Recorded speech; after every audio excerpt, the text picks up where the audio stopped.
नमस्ते बच्चों। आज हम कर्तव्य और सत्यता को आगे बढ़ाएंगे। देखिए इतना हुआ है और नेक्स्ट पैरा देख लीजिए।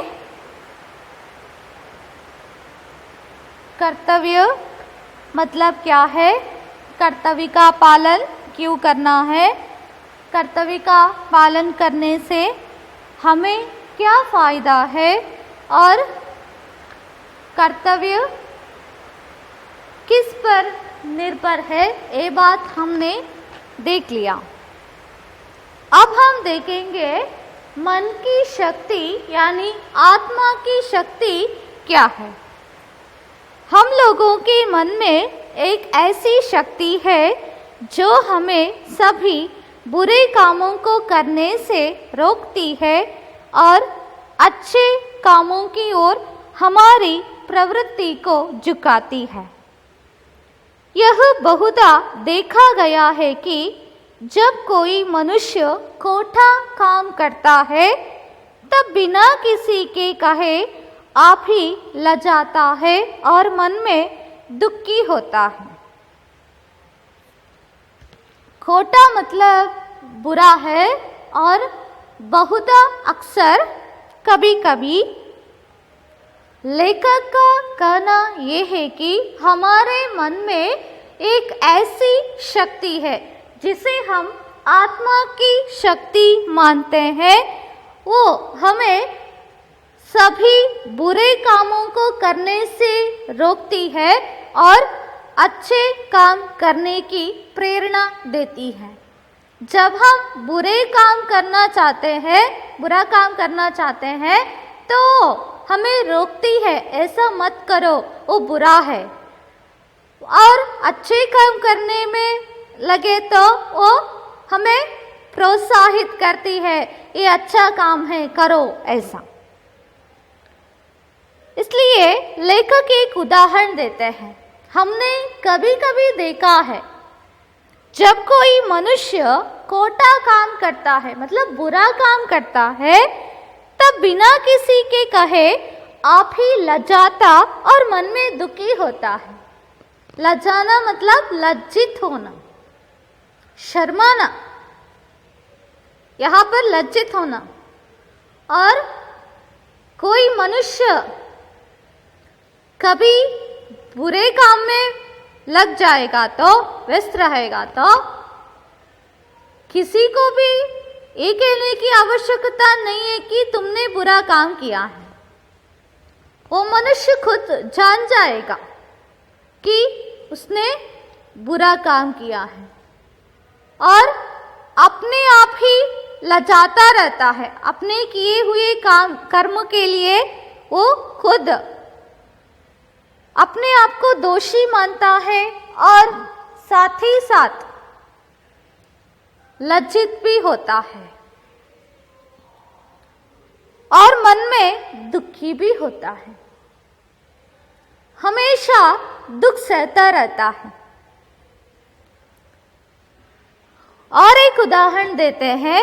लड़कों, तुमने बहुधा देखा होगा कि जब कभी कोई लड़का किसी मिठाई को चुराकर खा लेता है तब वह मन में डरा करता है और पीछे से आप ही पछताता है कि मैंने ऐसा काम क्यों किया, मुझे अपनी माता से कहकर खाना था। इसी प्रकार का एक दूसरा लड़का जो कभी कुछ चुराकर नहीं खाता सदा प्रसन्न रहता है और उसके मन में कभी किसी प्रकार का डर और पछतावा नहीं होता। इसका क्या कारण है? यही कि हम लोगों का यह कर्तव्य है कि हम कभी चोरी न करें। यहाँ पर लेखक कहते हैं हमारे मन में एक ऐसी शक्ति होती है जिसे हम आत्मा की शक्ति कहते हैं। वो शक्ति हमें बुरे काम करने से रोकती है, अच्छे काम करने की प्रेरणा देती है। और एक उदाहरण भी देते हैं, जो व्यक्ति कभी बुरे काम कर लेता है तो किसी के न कहने पर भी वो अपने आप लज्जित होता है और साथ ही साथ मन में दुखी रहता है और क्या है, उसे पछतावा भी होती है। क्यों ऐसा सब होता है? क्योंकि उसकी आत्मा, उसका मन उसे बार बार उसके किए हुए कर्म के लिए कोसने लगती है। कोसना मतलब गाली देना। इसलिए दो बच्चों का उदाहरण देते हैं। ये नामक एक बच्चा और बी नामक एक बच्चा। ये समझ लीजिए, ये वो क्या है,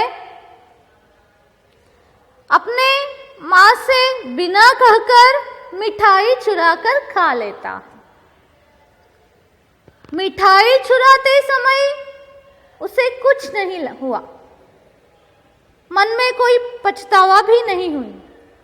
मिठाई चुराकर खा लिया, अभी ऐसा लगा कि मैंने ऐसा काम क्यों किया, मुझे अपनी माँ से पूछकर खाना चाहिए था। ऐसा वो मन में दुखी रहता है। और दूसरा एक बच्चा जिसे हम बी नाम दिया है, अल्फाबेट बी, वो क्या करता है, हमेशा मुस्कुराता रहता है। उसके चेहरे को देख लिया तो उसमें मुस्कुराहट दिखाई देती है और उसका चेहरा सदा प्रसन्न रहता है, मन भी प्रसन्न है। देखिए, अगर हमारा मन प्रसन्न है तो चेहरा भी खिल उठता है, ऐसा है। और यहाँ पर एक बच्चा अपने किए हुए कर्म के लिए दुखी रहता है क्योंकि उसने चोरी की है। ये बच्चा चोरी नहीं किया है, सदा प्रसन्न रहता है। अगर उसे मिठाई खाने का मन हुआ तो वो क्या करता है, अपने माँ से पूछकर ही मिठाई खा लेता है। इससे उसके मन में किसी प्रकार का डर, भय, पछतावा नहीं है, सदा खुश रहता है। इसके लिए कारण क्या है? कारण ये है कि लेखक कहते हैं, हमें कभी चोरी नहीं करनी चाहिए। हमें कभी चोरी नहीं करनी चाहिए, सत्य मार्ग पर चलना चाहिए। माँ से पूछकर खाने से क्या होता है? वो मिठाई बच्चे के लिए लाई थी ना, क्यों नहीं देगी? दे देगी ना, जरूर दे देगी। इसलिए बच्चे को माँ से पूछकर ही मिठाई खा लेना चाहिए था। एक उदाहरण है बस, परंतु जब हम चोरी कर बैठते हैं तब हमारी आत्मा हमें कोसने लगती है। कुछ लोग ऐसे होते हैं, जिंदगी में बहुत बुरे कर्म में अपने आप को तल्लीन बनाते हैं, फिर भी क्या है, ऐसा मानते हैं कि हमने कोई बुरा काम ही नहीं किया। परंतु उसने जितना भी वहां पर नाटक रचा हो, फिर भी क्या है, उसकी आत्मा हमेशा, हर पल, हर दिन उसे कोसने लगती है। तुमने चोरी की है, तुमने बुरा काम किया है, ऐसा। इसलिए हमारा यह धर्म है कि हमारी आत्मा हमें जो कहे उसके अनुसार हम करें।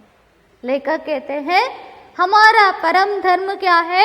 एक तो कर्तव्य का पालन करना, वो भी मैंने पहले ही कहा है कि सच्चाई को साथ में रखते हुए, सत्यता, ईमानदारी को साथ में रखते हुए कर्तव्य का पालन करना है। इसलिए लेखक ये कहते हैं कि हम कभी चोरी न करें। चोरी करने से क्या होता है, दिन ब दिन हमेशा जिंदगी भर हमारी आत्मा हमें गाली देती रहेगी। इसलिए हमारा ये धर्म बनता है कि हम कभी चोरी न करें। हमारी आत्मा हमें जिस काम को करने की शक्ति प्रदान करती है, प्रेरणा देती है, उस काम को हमें कर लेना चाहिए। दृढ़ विश्वास रखो कि जब तुम्हारा मन किसी काम करने से हिचकिचाए और दूर भागे, हिचकिचाना मतलब आगे पीछे देखना, द्वंद्व करना है या नहीं, तो कभी तुम उस काम को न करो। तुम्हें अपना धर्म पालन करने में बहुधा कष्ट उठाना पड़ेगा, पर इससे तुम साहस ना छोड़ो। लेखक कहते हैं, तुम अपने आप पर विश्वास रखो। आज इतना कष्ट उठा रहे हो, गरीब हो, कल अवश्य अमीर बन जाओगे। आज इतनी मेहनत की है, कल तुम्हारी जिंदगी खुशहाली होगी। ये बात हमें ध्यान में रखते हुए लेखक ये कहना चाहते हैं कि अगर कोई बुरा काम करने के लिए तुम्हारा मन हिचकिचाए, आगे पीछे देखे और उस काम को न करने की प्रेरणा दे, तो वो काम मत करो। और इससे क्या होता है, तुम्हें अपने धर्म पालन करने में कठिनाई भी पड़ती है। कोई बात नहीं, तुम अपने धर्म पालन ठीक तरह से कर सकते हो। हमें कभी ಪ್ರಯತ್ನ नहीं छोड़ देना चाहिए। ಅಂದ್ರೆ ಲೇಖಕರು ಹೇಳ್ತಾರೆ ಎರಡನೇ ಪ್ಯಾರಾದಲ್ಲಿ ನಮ್ಮ ಮನಸ್ಸಿನ ಶಕ್ತಿಯ ಬಗ್ಗೆ, ಮನಸ್ಸು ಆತ್ಮದ ಶಕ್ತಿ, ಆತ್ಮದ ಶಕ್ತಿ ಹೇಗಿರ್ತದೆ ಅಂತ ಹೇಳ್ತಾರೆ। ಈ ಆತ್ಮ ಏನ್ ಮಾಡ್ತದೆ ಅಂತ ಹೇಳಿದ್ರೆ, ನಾವು ಕೆಟ್ಟ ಕೆಲಸ ಮಾಡಲಿಕ್ಕೆ ಹೊರಟಾಗ ಈ ಮನಸ್ಸು ನಮ್ಮನ್ನು ನಿಯಂತ್ರಿಸ್ತದೆ, ಆ ಕೆಲಸ ಮಾಡಬೇಡ ಅಂತ ಹೇಳ್ತದೆ, ಒಳ್ಳೆಯ ಕೆಲಸವೇ ಮಾಡು ಅಂತ ಹೇಳ್ತದೆ। ಇದು ಹೇಗೆ ಸಾಧ್ಯ ಅಂತ ಹೇಳಿದ್ರೆ ಆತ್ಮದ ಶಕ್ತಿಯಿಂದ ಸಾಧ್ಯ। ಹಾಗಾಗಿ ಲೇಖಕರು ಒಂದು ಉದಾಹರಣೆ ಕೊಡ್ತಾರೆ, ನೀವು ಆಗಾಗ ನೋಡಿರ್ಬೋದು, ಒಬ್ಬ ವ್ಯಕ್ತಿ ಏನಾದರೂ ತಪ್ಪು ಮಾಡಿದ್ರೆ ಯಾರು ಅವನಿಗೆ ಹೇಳಬೇಕಾಗಿಲ್ಲ ನೀನಿಂಥ ತಪ್ಪು ಮಾಡಿದ್ದಿ ಅಂತ, ಅವನೇ ಸ್ವತಃ ತಾನು ಮಾಡಿದ ತಪ್ಪಿಗೆ ನಾಚಿಕೆ ಪಡ್ತಾ ಇರ್ತಾನೆ। ಅಷ್ಟೇ ಅಲ್ಲ, ಪಶ್ಚಾತ್ತಾಪ ಪಡ್ತಾ ಇರ್ತಾನೆ, ಮನಸ್ಸಿನಲ್ಲಿ ಕೊರಗ್ತಾ ಇರ್ತಾನೆ। ಯಾಕೆ ಕೊರಗ್ತಾನೆ ಅಂತ ಹೇಳಿದ್ರೆ, ಅವನ ಆತ್ಮ, ಅವನ ಮನಸ್ಸು ಪ್ರತಿ ದಿವಸ ಅವನು ಮಾಡಿದ ತಪ್ಪಿಗಾಗಿ ಅವನನ್ನು ಬೈಯುತ್ತಾ ಇರ್ತದೆ, ಅವನನ್ನು ನಿಂದಿಸ್ತಾ ಇರ್ತದೆ। ಹಾಗಾಗಿ ಅವನಿಗೆ ತನ್ನ ತಪ್ಪಿನ ಪ್ರಾಯಶ್ಚಿತ ಬೇರೆಯವರಿಂದ ಆಗುವುದಕ್ಕಿಂತ ಜಾಸ್ತಿ ಆ ಆತ್ಮದ ಮೂಲಕ ಆಗಿರ್ತದೆ ಅಂತ ಹೇಳುವಂಥದ್ದು। ಹಾಗಾಗಿ ಒಂದು ಉದಾಹರಣೆ ಕೊಡ್ತಾರೆ, ನಾವು ಅದನ್ನು ಎ ಮತ್ತು ಬಿ ಅನ್ನುವಂಥ ಆಲ್ಫಾಬೆಟ್ ಮೂಲಕ ತಗೊಂಡಿದ್ದೇವೆ। ಒಂದು ಸಣ್ಣ ಮಗು, ಆ ಮಗುವಿಗೆ ಒಂದು ದಿವಸ ಮಿಠಾಯಿ ತಿನ್ಬೇಕಂತ ಆಸೆ ಆಗ್ತದೆ। ಆಸೆ ಆದಾಗ ಆ ಮಗು ಏನು ಮಾಡ್ತದೆ, ಮಿಠಾಯಿಯನ್ನು ತಾಯಿಯಲ್ಲಿ ಕೇಳದೆ ಕದ್ದು ತಿಂತದೆ। ತಿಂದಾದ್ಮೇಲೆ, ತಿನ್ನುವಾಗ ಅದಕ್ಕೆ ಯಾವ ರೀತಿಯ ಭಯ ಇರಲಿಲ್ಲ, ತಿಂದಾದ್ಮೇಲೆ ಭಯ ಪ್ರಾರಂಭ ಆಗಿದೆ, ಇನ್ನೇನೋ ಮನೆಯಲ್ಲಿ ಬೈಬೋದು ಅಂತ ಅನಿಸಿದೆ, ದುಃಖ ಆಗಿದೆ। ಯಾಕೆ ಅಂತ ಹೇಳಿದ್ರೆ, ನಾನು ತಾಯಿಗೆ ಹೇಳದೆ ಮಿಠಾಯಿ ತಿಂದದಲ್ವಾ, ಕದ್ದು ತಿಂದದಲ್ವಾ, ಅದು ನಾನು ತಾಯಿಗೆ ಆ ಥರ ಏನು ಮೋಸ ಮಾಡಿದ ಹಾಗೆ ಅಲ್ವಾ ಅಂತ ಯೋಚನೆ ಮಾಡ್ತದೆ, ಪಶ್ಚಾತ್ತಾಪ ಪಡ್ತದೆ ತಾನು ಮಾಡಿದ ಕೆಲಸಕ್ಕೆ। ಇದೊಂದು ಸಣ್ಣ ಉದಾಹರಣೆ ಅಷ್ಟೇ। ಇನ್ನೊಂದು ಮಗು ಮಿಠಾಯಿ ತಿನ್ಬೇಕಂತ ಆಸೆ ಆದಾಗ ತನ್ನ ತಾಯಿಯಲ್ಲಿ ಕೇಳಿಯೇ ಮಿಠಾಯಿಯನ್ನು ತಿಂತದೆ. ಆ ಮಗುವಿನ ಮನಸ್ಸಿನಲ್ಲಿ ಯಾವುದೇ ರೀತಿಯ ಒಂದು ಭಯ, ಸಂಕೋಚ ಆಗಲಿ, ದುಃಖ ಆಗಲಿ ಇರುವುದಿಲ್ಲ. ಮನಸ್ಸು ಸದಾ ಪ್ರಸನ್ನವಾಗಿರ್ತದೆ, ಮುಖದಲ್ಲಿ ನಗು ಕಾಣ್ತಾ ಇರ್ತದೆ. ಇದಕ್ಕೆಲ್ಲ ಕಾರಣ ಏನು ಅಂತ ಹೇಳಿದ್ರೆ, ಲೇಖಕರು ಹೇಳುವುದಿಷ್ಟೇ, ನಾವು ಯಾವತ್ತೂ ಕಳ್ಳತನ ಮಾಡಬಾರದು. ನಾವು ಇನ್ನೊಬ್ಬರ ವಸ್ತು ಇರ್ಬೋದು, ಅಥವಾ ಏನಾದರೂ ವಸ್ತು ನಮಗೆ ಬೇಕಿದ್ರೆ, ಈಗ ಆ ಮಿಠಾಯಿ ಬೇಕಿದ್ರೆ ನಾವು ಕೇಳಿ ಪಡಿಬೇಕು. ಯಾಕಂದರೆ ಕಳ್ಳತನ ಮಾಡೋದು ನಮ್ಮ ಸಂಸ್ಕೃತಿ ಅಲ್ಲ. ಅದನ್ನು ನಾವು ನಮ್ಮ ಜೀವನದಲ್ಲಿ ಅಳವಡಿಸಿಕೊಳ್ಬೇಕು, ಸತ್ಯ ಹೇಳಬೇಕು ಅನ್ನೋ ವಿಚಾರವನ್ನು. ಹೌದಲ್ವಾ? ಪ್ರಾಮಾಣಿಕರಾಗಿ ಬದುಕಬೇಕನ್ನುವಂಥ ಸಿದ್ಧಾಂತವನ್ನು ನಮ್ಮ ಜೀವನದಲ್ಲಿ ಅಳವಡಿಸಿಕೊಂಡು ಬದುಕಬೇಕು. ಹಾಗಿರುವಾಗ ಯಾವುದೇ ಚಿಂತೆ ನಮ್ಮನ್ನು ಕಾಡುವುದಿಲ್ಲ. ಹಾಗಾಗಿ ಲೇಖಕರು ಹೇಳುವುದಿಷ್ಟೇ, ಯಾವಾಗ ನಾವು ಸುಳ್ಳು ಹೇಳುತ್ತೇವೋ, ಕಳ್ಳತನ ಮಾಡ್ತೇವೋ, ಇನ್ನೇನೋ ಕೆಟ್ಟ ಕೆಲಸ ಮಾಡ್ತೇವೋ, ಆಗ ನಮ್ಮ ಆತ್ಮ ನಮಗೆ ಪ್ರತಿ ಕ್ಷಣವೂ ಪ್ರತಿ ದಿನವೂ ಬೈತಾನೇ ಇರ್ತದೆ. ಹಾಗಾಗಿ ನಮ್ಮ ಅವಶ್ಯಕವಾದ ಧರ್ಮ ಏನು ಅಂತ ಹೇಳಿದ್ರೆ, ನಾವು ಪ್ರಾಮಾಣಿಕತೆಯಿಂದ ಕೂಡಿದ್ದು, ಪ್ರಾಮಾಣಿಕರಾಗಿ ಕೆಲಸ ಮಾಡಬೇಕು, ಸುಳ್ಳು ಹೇಳಬಾರ್ದು, ಕಳ್ಳತನ ಮಾಡಬಾರ್ದು. ಇದು ನಮ್ಮ ಜೀವನದ ಧ್ಯೇಯ ಆಗಿರಬೇಕು. ಅಷ್ಟೇ ಅಲ್ಲ, ಆತ್ಮ ಯಾವ ಕೆಲಸವನ್ನು ಮಾಡು ಅಂತ ಪ್ರೇರಣೆ, ಸೂಚನೆಯನ್ನು ಕೊಡ್ತದೋ ಆ ಕೆಲಸವನ್ನು ಕೂಡಲೇ ಮಾಡಿಬಿಡಬೇಕು ಅಂತ ಹೇಳ್ತಾರೆ. ಇದರಿಂದ ನಾವು ತುಂಬ ಕಷ್ಟ ಅನುಭವಿಸಬೇಕಾದೀತು. ಸತ್ಯ ಮಾರ್ಗದಲ್ಲಿ ನಡೆಯುವವರಿಗೆ ಕಷ್ಟ ಇದ್ದೇ ಇದೆ, ಅದನ್ನು ಅನುಭವಿಸಬೇಕು. ಆದರೆ ನಾವು ಯಾವತ್ತೂ ವಿಶ್ವಾಸ, ನಂಬಿಕೆಯನ್ನು ಕಳ್ಕೋಬಾರ್ದು. ಅಷ್ಟೇ ಅಲ್ಲ, ಪ್ರಯತ್ನವನ್ನು ಕೂಡ ಬಿಡಬಾರ್ದು ಅಂತ ಲೇಖಕರು ಹೇಳ್ತಾರೆ. ಒಂದು ವೇಳೆ ಯಾವತ್ತಾದರೂ ನಮ್ಮ ಮನಸ್ಸು ಯಾವುದಾದ್ರೂ ಒಂದು ಕೆಟ್ಟ ಕೆಲಸ ಮಾಡಲಿಕ್ಕೆ ಹಿಂಜರಿದ್ರೆ ಆ ಕೆಲಸವನ್ನು ನಾವು ಮಾಡಲೇಬಾರ್ದು. ಯಾವುದು ಸರಿ ಅಂತ ನಮ್ಮ ಮನಸ್ಸಿಗೆ ಅನಿಸ್ತದೋ, ಅದನ್ನು ಮಾಡುವಂಥ ಆತ್ಮ ಪ್ರೇರಣೆ ಕೊಡ್ತದೋ ಅಂಥ ಕೆಲಸವನ್ನೇ ನಾವು ಮಾಡಬೇಕು. ಈ ರೀತಿ ಮಾಡುವುದರಿಂದ ನಮ್ಮ ಮನಸ್ಸಿಗೆ ಶಾಂತಿ, ನೆಮ್ಮದಿ ಸಿಗ್ತದೆ, ಮುಖದಲ್ಲಿ ಪ್ರಸನ್ನತೆ ಇರ್ತದೆ.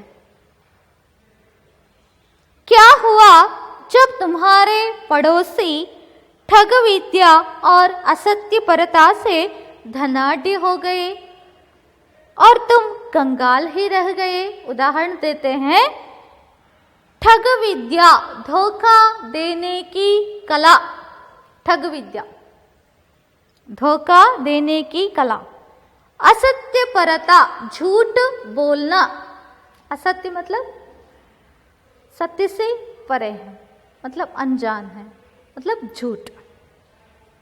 धनाढ्य मतलब अमीर, रिच। कंगाल मतलब लिखिए गरीब, निर्धन। क्या हुआ जो दूसरे लोगों ने झूठी चाटुकारी करके बड़ी बड़ी नौकरियां पाली? चाटुकारी करना, झूठी प्रशंसा करना, मुखस्तुति ಮಾಡುವುದು ಅಂತ. और तुम्हें कुछ ना मिला? और क्या हुआ जो दूसरे नीच कर्म करके सुख भोगते हैं और तुम सदा कष्ट में रहते हो? तुम अपने कर्तव्य धर्म को कभी ना छोड़ो और देखो, इससे बढ़कर संतोष और आदर क्या हो सकता है कि तुम अपने धर्म का पालन कर सकते हो? लेखक ऐसा कहते हैं, तुम्हारे पड़ोसी दूसरों को दुख देकर, धोखा देकर क्या किया है? अमीर बन गया है। तुम सत्य मार्ग पर चलते हो, हमेशा मेहनत करते हो, फिर भी तुम्हें कुछ नहीं मिला, तो चिंता करने की कोई आवश्यकता नहीं। मैं कंगाल ही रह गया हो, निर्धन ही रह गया हो, ऐसा कभी मत सोचो। भगवान तुम्हारा हाथ कभी ना छोड़ेंगे। और क्या हुआ, जो दूसरे लोग क्या करते हैं, झूठी चाटुकारी करते हैं। अगर किसी कंपनी में इंटरव्यू के लिए जाते हैं, बॉस के बारे में, एमडी के बारे में कुछ थोड़ा बहुत जान चुके होंगे, तो वहां जाकर उसकी झूठी चाटुकारी करते हैं, झूठी प्रशंसा करते हैं और बड़ी बड़ी नौकरियां पा लेते हैं। परंतु तुम मेहनत करते हो और अच्छे आदमी हो, बहुत कष्ट उठाकर तुमने पढ़ाई पूरी की है। किसी की प्रशंसा करना, वो भी झूठी प्रशंसा करना, तुम्हें नहीं आता। जो भी पूछते हैं तुम सच बोलते हो, तो तुम्हें वहां पर नौकरी नहीं मिलती है ना। ऐसी बात होती है। कुछ लोग इन्फ्लुएंस के द्वारा क्या करते हैं, नौकरी पा लेते हैं। ईमानदारी और सच्चाई का मूल्य वहां मर जाता है। इसलिए ऐसा हुआ तो भी तुम्हें चिंता करने की आवश्यकता नहीं है। तुम अपने प्रयत्न को आगे बढ़ाते रहो। और दूसरे लोग बुरे काम में व्यस्त रहकर हमेशा सुख भोगते हैं, महल जैसा घर बनाते हैं और कार में घूमते हैं, कुछ भी हो, तुम हमेशा सोचते हो मैंने इतना मेहनत किया है, पसीना बहाई है, फिर भी मुझे कुछ नहीं मिला, तो तुम्हें सदा कष्ट उठाना पड़ रहा है। इसके बारे में तुम सोचते हो, फिर भी क्या है, तुम्हें हिम्मत हारने की कोई आवश्यकता नहीं है। भगवान एक ना एक दिन तुम्हें खुशी से भरी हुई जिंदगी जरूर देगा और ऐसा सोचकर जीना चाहिए।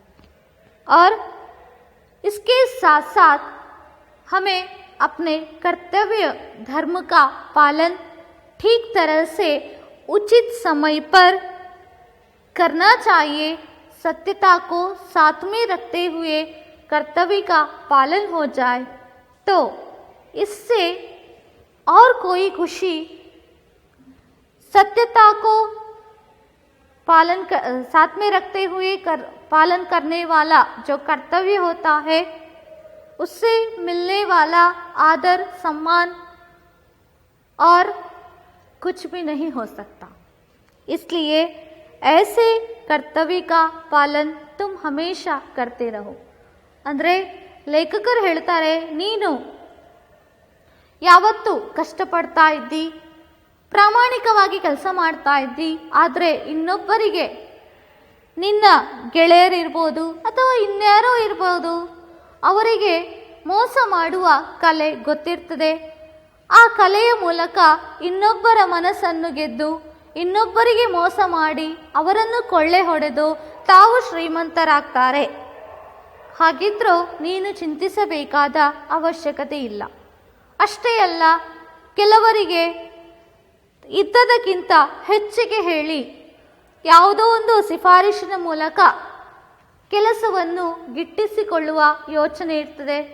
ಅಂಥವರು ಏನು ಮಾಡ್ತಾರೆ, ಆ ಥರ ವಿವಿಧ ಪ್ರಯೋಗಗಳ ಮೂಲಕ ತಾನು ಯಾವ ಸಂಸ್ಥೆಗೆ ನೌಕರಿಗಾಗಿ ಹೋಗ್ತಾ ಇದ್ದೇನೆ, ಆ ಸಂಸ್ಥೆಯ ಆಡಳಿತ ಮಂಡಳಿಯವರಿರ್ಬೋದು ಅಥವಾ ಬೇರೆ ಯಾರೋ ಇರ್ಬೋದು, ಮುಖ್ಯ ಅಧಿಕಾರಿಗಳಿರ್ಬೋದು, ಅವರ ಮನವೊಲಿಸಿ ಹೇಗೆ ಕೆಲಸ ಗಿಟ್ಟಿಸಿಕೊಳ್ಳುವುದು ಅನ್ನೋದ್ರ ಬಗ್ಗೆ ಯೋಚನೆ ಮಾಡಿ ಅದರ ಪ್ರಕಾರ ನಡ್ಕೊಂಡು ಸುಮ್ಮನೆ ಅವರನ್ನು ಹೊಗಳಿ ಅವರ ಮುಖಸ್ತುತಿ ಮಾಡಿ ಕೆಲಸ ಗಿಟ್ಟಿಸಿಕೊಳ್ತಾರೆ.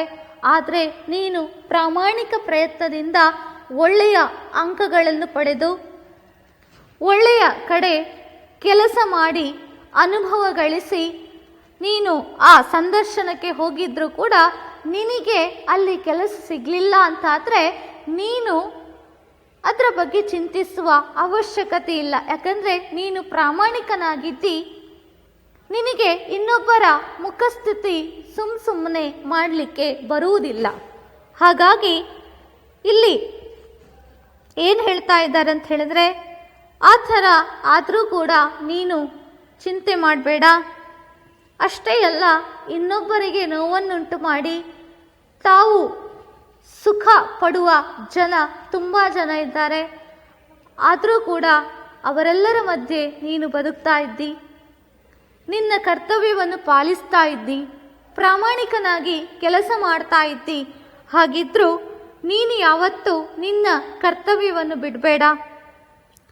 ಇದರಲ್ಲಿ ಸಿಗುವಂಥ ಸಂತೋಷ, ಗೌರವ, ಕೀರ್ತಿ ಬೇರೆ ಎಲ್ಲೂ ಕೂಡ ಸಿಗಲಿಕ್ಕೆ ಸಾಧ್ಯ ಇಲ್ಲ ಅಂತ लेखकರು ಹೇಳ್ತಾರೆ.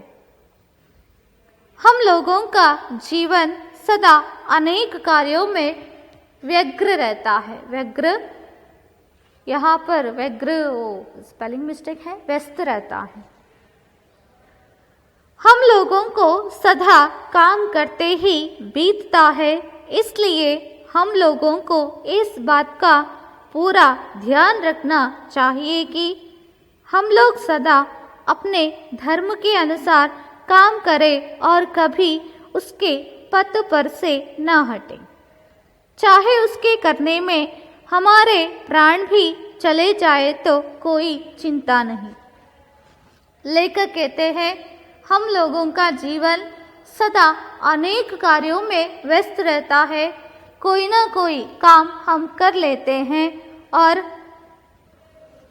जब से हम पैदा हुए हैं मरते दम तक कर्तव्य का पालन करना हमारा परम धर्म है और हम अपने काम में व्यस्त रहते हैं. काम करते ही हमारी जिंदगी बीत जाती है. इसलिए वो कहते हैं, वो काम ऐसा होना चाहिए, उस काम को करते समय ये बात का ध्यान भी रखना चाहिए कि हम अपने धर्म के अनुसार काम कर रहे हैं या नहीं. अगर हम अपने धर्म के अनुसार काम कर रहे हैं तो कभी उस धार्मिक पथ से हमें हटना नहीं चाहिए. और कभी कभी ऐसा होने पर भी हमारा प्राण भी चले जाए, इसके लिए कोई चिंता करना नहीं चाहिए. स्वामी विवेकानंद जी भी नव युवकों को ये संदेश दिया है, करो, अगर आप करो तो करो, नहीं तो मरो. इसका अर्थ ये है कि त्याग और सेवा उनके राष्ट्रीय आदर्श थी. वो कहते हैं, मैं ऐसा नवयुवक चाहता हूँ जो पूर्ण भाव से किसी भी लालच में न पड़कर भारत देश के पद दलितों, गरीब, रोगी आदि की सेवा करना चाहिए. इसलिए ऐसा काम करते समय उनका प्राण भी निकल जाए तो मुझे बहुत प्रसन्नता ही होगी, ऐसा वो कहते हैं. ऐसे ही लेखक का कहना ये है कि हमें अपने कर्तव्य का पालन करने पर कोई संकट आ जाए तो भी हमें पीछे हटना नहीं चाहिए. उस संकट का डटकर सामना करना चाहिए और कर्तव्य का पालन ठीक से हो जाना चाहिए. जैसे कि सैनिक लोग क्या करते हैं, अपने प्राणों को बाजी लगाकर हमारी रक्षा करते हैं, देश की रक्षा करते हैं. ऐसे ही उनका जो समर्पण भाव है देश के लिए क्या आदरणीय मानी जाती है. धन्यवाद. अगले क्लास में हम कर्तव्य का पालन करने में कौन कौन सी बाधाएं हमें रुकावट में डालती हैं, उसके बारे में हम कुछ बात देख लेंगे। नमस्ते।